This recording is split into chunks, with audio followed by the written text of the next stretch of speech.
Assalamualaikum warahmatullahi wabarakatuh. Perkenalkan kami dari kelompok 1 yang terdiri dari Eva Pawaka Diah Tantri, Cynthia Iza Saputri, Nawatri Pusputasari, Safira Rahma Farida, Novita Tasya Sabila, Antoni Nathanael. Di sini akan kami membahas mengenai laporan keuangan komersial dan fiskal. Apa aja sih pembahasannya? Yang pertama, ada perbedaan stakeholders, laporan keuangan komersial dan fiskal. Yang kedua, laporan keuangan komersial. Yang ketiga, ada laporan keuangan fiskal. Dan yang terakhir, keempat, ada kerangka dasar penyusunan. Penjelasan yang pertama mengenai perbedaan stakeholder laporan keuangan komersial dan fiskal. Laporan keuangan dibuat dengan tujuan menyediakan informasi mengenai keuangan, kinerja, serta perubahan posisi keuangan perusahaan yang bermanfaat bagi stakeholder. Laporan keuangan komersial ditujukan kepada pihak intern dan ekstern. Pihak intern yang lain adalah direktur dan manajemen. Pihak eksternal dalam hal laporan keuangan adalah pemegang saham dan kreditor. Laporan keuangan fiskal berguna dan merupakan informasi penting bagi pemerintah.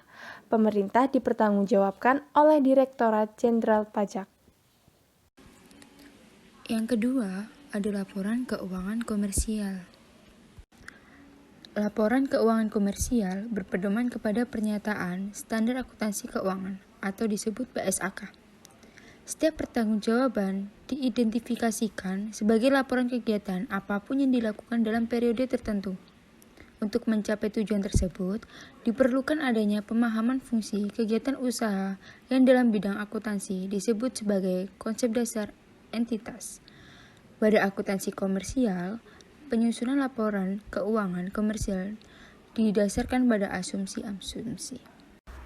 Selanjutnya, saya akan menjelaskan tentang laporan keuangan fiskal.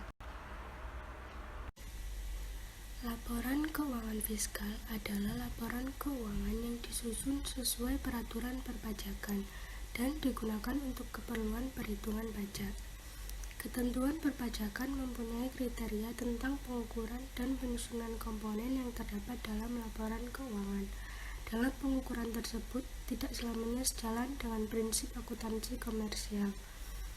Dan penyusunan laporan keuangan fiskal sebagai solusi di antara ketentuan akuntansi dan ketentuan pajak yang terdiri atas 3 pendekatan. Yang pertama yaitu ketentuan perpajakan sebagai sisipan standar akuntansi keuangan atau pendekatan dengan prinsip common basis. Yang kedua, ketentuan pajak secara dominan mewarnai praktik akuntansi. Yang ketiga, wajib pajak menyelenggarakan pembukuannya dengan dasar prinsip dan metode akuntansinya. Wajib pajak yang wajib menyelenggarakan pembukuan harus melampirkan laporan keuangannya berupa neraca, laporan laba rugi, dan keterangan lain yang diperlukan untuk menghitung penghasilan kena pajak pada saat menyampaikan SPT. Contoh, PTA.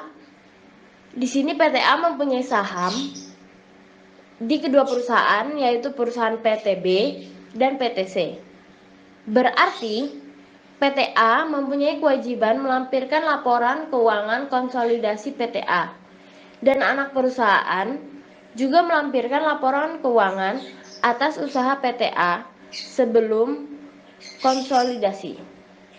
Sedangkan untuk PTB dan PTC cukup melampirkan laporan keuangan masing-masing, bukan laporan keuangan konsolidasi. Selanjutnya, kami akan memasuki materi kerangka dasar penyusunan laporan keuangan. Selanjutnya, kerangka dasar penyusunan laporan keuangan ini dimaksudkan untuk merumuskan konsep yang mendasari penyusunan dan pengajian laporan keuangan bagi pengguna laporan keuangan eksternal yang disajikan dalam laporan keuangan yang disusun sesuai standar akuntansi keuangan. Apabila terjadi pertentangan antara kerangka dasar dan standar akuntansi keuangan SAK, maka SAK inilah yang lebih diuntungkan. Sekian pemaparan materi laporan keuangan komersial dan fiskal.